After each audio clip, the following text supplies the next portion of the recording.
नमस्कार दोस्तों, स्वागत है आपका हमारे चैनल में। आज हम बात करेंगे 26 अगस्त को कृष्ण जन्माष्टमी के बाद होने वाली 4 महत्वपूर्ण घटनाओं के बारे में, खासकर उन लोगों के लिए जो कुंभ राशि से जुड़े हैं। आप सभी जानते हैं कि जन्माष्टमी भगवान श्री कृष्ण का जन्मोत्सव है, लेकिन इस वर्ष इसके बाद कुछ ऐसे परिवर्तन होने जा रहे हैं जो आपकी जीवन शैली को प्रभावित कर सकते हैं। कुंभ राशि के जातकों के लिए यह समय बेहद संवेदनशील रहेगा और यहां तक कि बलराम जी की कृपा भी शायद आपको इस समय की कठिनाइयों से पूरी तरह से बचा ना सकें। तो चलिए आज के इस वीडियो में विस्तार से जानेंगे कि यह 4 घटनाएं कौन सी हैं और आपको किन बातों का ध्यान रखना चाहिए। यह जानकारी न सिर्फ आपके जीवन में सकारात्मक बदलाव लाने में मदद करेगी, बल्कि आपको आने वाले समय के लिए भी तैयार करेगी।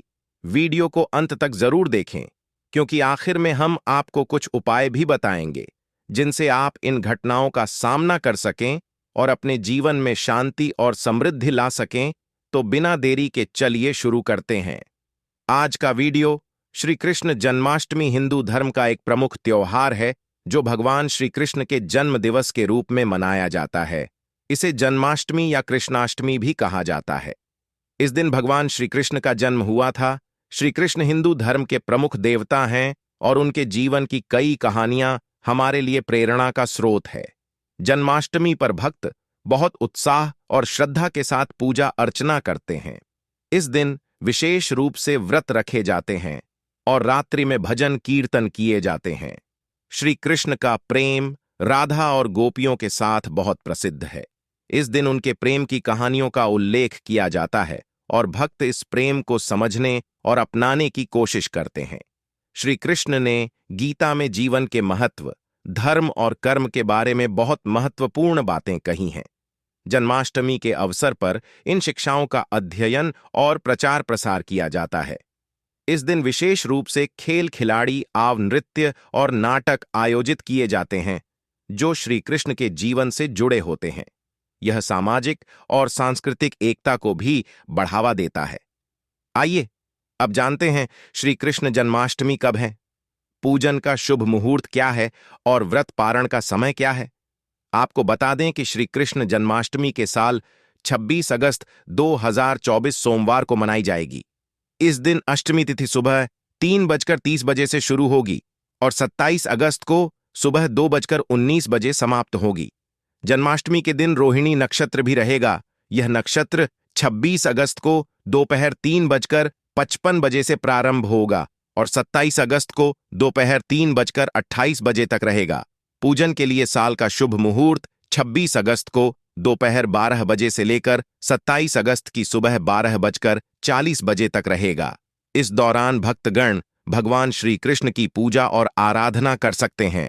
व्रत पारण का समय धर्मशास्त्र के अनुसार 27 अगस्त को दोपहर 3:48 बजे के बाद है। इसके अलावा समाज में प्रचलित समय के अनुसार पारण 27 अगस्त को सुबह 12:34 बजे के बाद किया जा सकता है। कृष्ण जन्माष्टमी का पर्व हमेशा से ही धार्मिक और आध्यात्मिक दृष्टिकोण से महत्वपूर्ण रहा है, लेकिन इस साल 26 अगस्त के बाद कुंभ राशि के जातकों के जीवन में कुछ ऐसी सकारात्मक घटनाएं घटित होने वाली हैं जो उनकी जीवन शैली और भविष्य को गहरे तक प्रभावित करेंगे। यह समय उनके लिए नई उम्मीदों और अवसरों का दौर होगा। आइए विस्तार से जानते हैं कि शुभ समय के बाद कुंभ राशि के जीवन में कौन कौन सी 4 प्रमुख घटनाएं होने वाली हैं। पहली घटना, कृष्ण जन्माष्टमी के बाद कुंभ राशि के जातकों के व्यापार और वित्तीय मामलों में महत्वपूर्ण सुधार देखने को मिलेगा।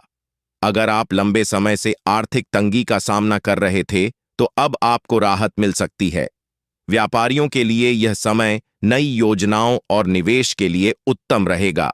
जिन लोगों ने किसी प्रोजेक्ट में पैसा लगाया हुआ है, वे अब उसमें से अच्छा मुनाफा कमा सकते हैं। इसके अलावा आपके आर्थिक निर्णयों में स्थिरता और समझदारी आएगी, जिससे आपके धन के मामले सुरक्षित रहेंगे। दूसरी घटना, कुंभ राशि के जातकों के पारिवारिक जीवन में भी सुख और समृद्धि का समय आने वाला है। कृष्ण जन्माष्टमी के बाद आपके परिवार में खुशी का माहौल बना रहेगा। अगर परिवार में किसी तरह के मतभेद या कलह चल रही थी, तो वे समाप्त हो सकते हैं और आपसी प्रेम और सद्भाव बढ़ेगा। घर में कोई शुभ कार्य या मांगलिक आयोजन भी संभव है, जो परिवार के सभी सदस्यों के बीच एकजुटता और सामंजस्य बढ़ाएगा। तीसरी घटना, स्वास्थ्य के दृष्टिकोण से भी यह समय कुंभ राशि के लोगों के लिए लाभकारी रहेगा। जो लोग लंबे समय से किसी बीमारी से जूझ रहे थे, उन्हें अब सुधार का अनुभव हो सकता है। नियमित रूप से व्यायाम और स्वस्थ आहार का पालन करने से आपकी शारीरिक और मानसिक स्थिति में भी सकारात्मक बदलाव आएगा।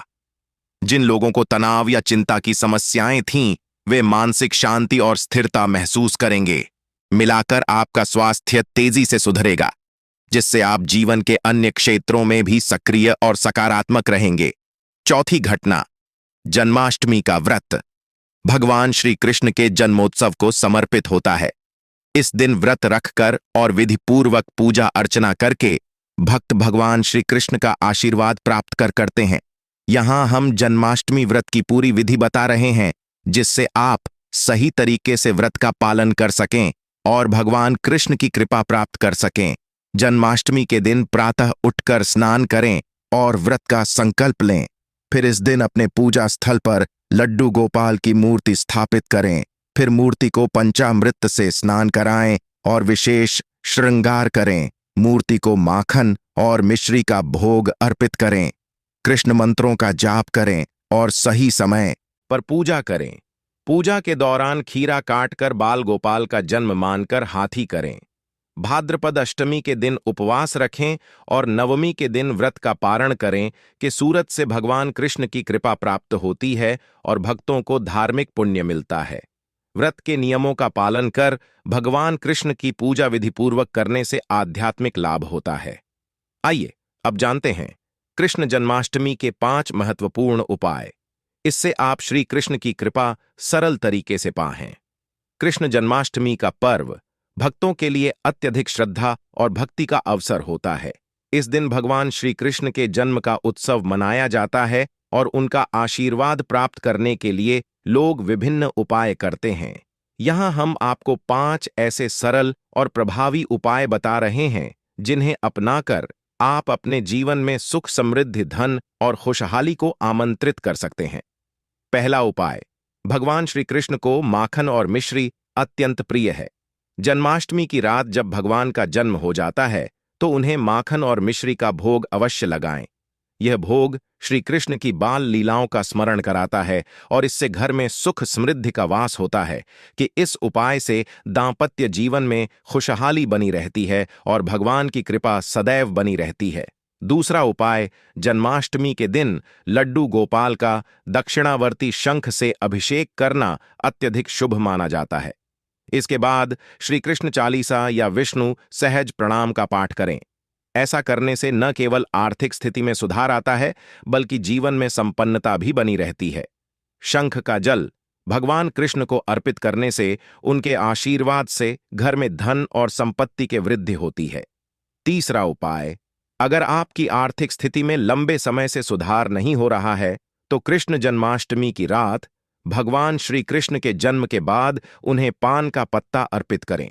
अगले दिन कुछ पान के पत्ते पर रोली से श्रीयंत्र बनाएं और उसे अपने धन के स्थान जैसे अलमारी या तिजोरी में रख दें। यह उपाय आर्थिक तंगी से मुक्ति दिलाता है और धन में वृद्धि करता है। चौथा उपाय, भगवान श्री कृष्ण को बांसुरी बहुत प्रिय है। जन्माष्टमी के दिन आप बाजार से एक नई बांसुरी खरीदें और उसे भगवान कृष्ण को अर्पित करें। इसके साथ ही क्लीं कृष्णाय वासुदेवाय हरि परमात्मा ने तरह क्लेशनासा गोविंदा नमो नमः मंत्र का 108 बार जप करें। इसे भगवान कृष्ण की विशेष कृपा प्राप्त होती है और जीवन के सभी कष्टों से मुक्ति मिलती है। धन समृद्धि के लिए इस दिन भगवान कृष्ण को पीले वस्त्र धारण कराए। पांचवा उपाय, भगवान श्री कृष्ण को तुलसी अत्यधिक प्रिय है, इसीलिए जन्माष्टमी के दिन उन्हें तुलसी का पत्ता अवश्य अर्पित करें। तुलसी का पत्ता अर्पित करने से भगवान की कृपा प्राप्त होती है और जीवन में आने वाली समस्याओं का समाधान होता है। साथ ही यह आपके घर में सकारात्मक ऊर्जा का संचार करता है और आपके परिवार को खुशहाल बनाए रखता है। कुल मिलाकर 26 अगस्त कृष्ण जन्माष्टमी के बाद का समय कुंभ राशि के जातकों के लिए नई उम्मीदों और संभावनाओं से भरा रहेगा। व्यापार, परिवार, स्वास्थ्य और करियर के क्षेत्र में आने वाले यह बदलाव आपके जीवन में सकारात्मकता और सफलता लाएंगे। किस शुभ समय का अधिकतम लाभ उठाने के लिए आपको अपनी योजनाओं और लक्ष्यों पर ध्यान केंद्रित करना होगा और साथ ही भगवान कृष्ण की कृपा से अपने जीवन को और भी सार्थक बनाना होगा। यह समय आपकी मेहनत और धैर्य का फल प्राप्त करने का है, इसलिए विश्वास रखें और आगे बढ़ें।